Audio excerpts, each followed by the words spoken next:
I found a hidden door in my dad's basement. What was behind it changed everything I knew about my family. Forever. I was never supposed to go into the basement. When I was a kid, my dad had this one uncheckable rule. Don't ever go into the basement unless I'm with you. He wasn't angry when he said it. Never raised his voice. But something about the way he looked at me dead serious. No warmth in his eyes made me obey without question. He was strict, not abusive, but firm. I grew up thinking he was just an introverted, quiet guy who liked his privacy. My mom left when I was 10. No warning, no goodbye. Just gone one morning. Dad told me she had mental health issues and ran away. I never saw her again. I believed him. Why wouldn't I? He was all I had. Fast forward to last year. I am 28. I live alone in the city. He dies of a sudden heart attack dropped in the middle of his classroom. The man who raised me, alone his whole life after MOM disappeared. Gone just like that. I wasn't devastated. More numb. My relationship with him had grown distant after I moved out. But I still had to deal with the house. His will left it to me. A modest, 2-story home in an old suburb. I planned to sell it immediately to many ghosts. But first, I had to clean it out. I spent 3 days sorting through his things. Nothing out of the ordinary. Old books, clothes, tax records. And then, I opened the basement door. It hadn't been used in years. Dust everywhere. It creaked when I stepped inside. The air was thick, stale, and off. There was a smell. Not rot, but something earthy and wrong. I swept my flashlight across the room. Nothing weird. Boxes, old furniture, tools. Then I noticed something strange on the far wall.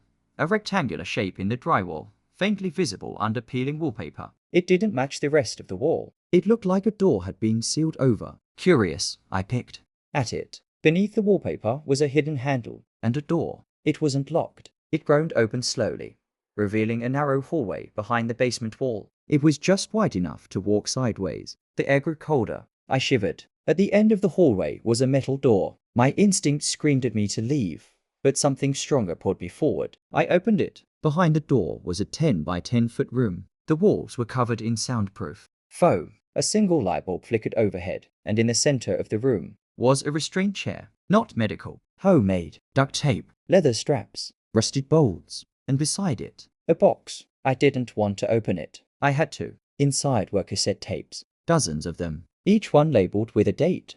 Starting in 1993 and ending in 2006. The year my MOM vanished. My hands were shaking when I brought the box upstairs. I didn't have a tape player, so I bought one from a thrift store the same day. That night, I sat in my childhood bedroom and played the first tape. What I heard will never leave me. Please, just let me see him. I won't tell anyone. I swear it was my mother. Her voice, desperate, trembling. Then my dad's voice, cold and flat. You had your chance. You made your decision. Then, a scream. Then silence. I couldn't stop shaking. Tape after tape. My MOM begging, crying, bargaining. And my father, responding like she was a patient or a test subject. He fed her, talked to her, but kept her locked up for years. The last tape was dated April 17, 2006. I never played that one. I didn't have to. I called the police. They searched the basement. Behind one foam wall, they found bones, human remains. Dental records confirmed it was my mother.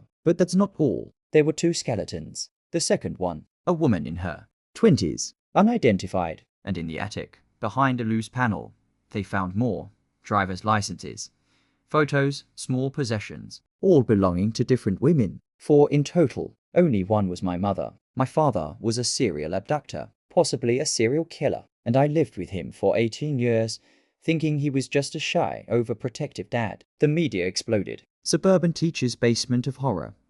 Killer dad hid victims for decades.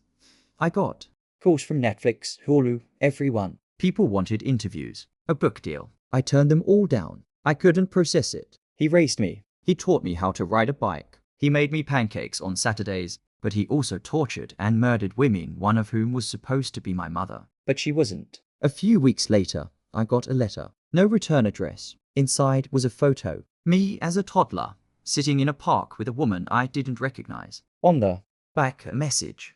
You don't know who you are. I thought it was a cruel prank, but it got under my skin. So I ordered my birth certificate. The mother's name, unknown. I hired a private investigator. It took 6 months, multiple countries, and over 10 grand. But they found her, my real mother. alive, living under a new name in rural France. I flew there immediately. She was in her 50s, worn, guarded, but when she saw me, she broke down. She told me everything. My father had abducted me when I was 2, taken me from my mother in a parking lot, disappeared off the grid for years, changed his identity, moved constantly, finally settled in the US. She thought I was dead. The FBI knew who he was. He was on a watch list in Europe, but they never found us. He took other women too. He wanted to recreate his original family, my mother, the one I grew up with. She wasn't my biological MOM. She was just one of his victims, conditioned, broken, made to play house for the sake of his illusion. I didn't cry. I didn't scream. I just stopped feeling. I came back to the States and legally changed my name, moved to a new city. I tried to disappear, but the story never died. Podcasts, documentaries, TikToks. Everyone wanted to solve the real mystery. Did he kill more women? Was I involved? Could I have known? The answer is simple. I didn't. But maybe I should have. A few months ago, I got another letter. No return address. Different handwriting. Inside, a photo of a girl. Age 6. Black hair, brown eyes. She looked like me. On the back, she's next. I gave it to the police. They investigated. Found nothing. But I can't sleep. I've started seeing her in my dreams. Sometimes in that chair. Sometimes outside my window. I don't know who my father really was. A teacher. A killer. A manipulator. A father. He lived with masks. And I wonder every day if one of them is now mine. If something is broken inside me too. And if, one day, I'll find another hidden room. But this time, I'll be the one who built it. Let me know if you want more like this. I can build a whole Basement Files series with interconnected secrets and evolving twists.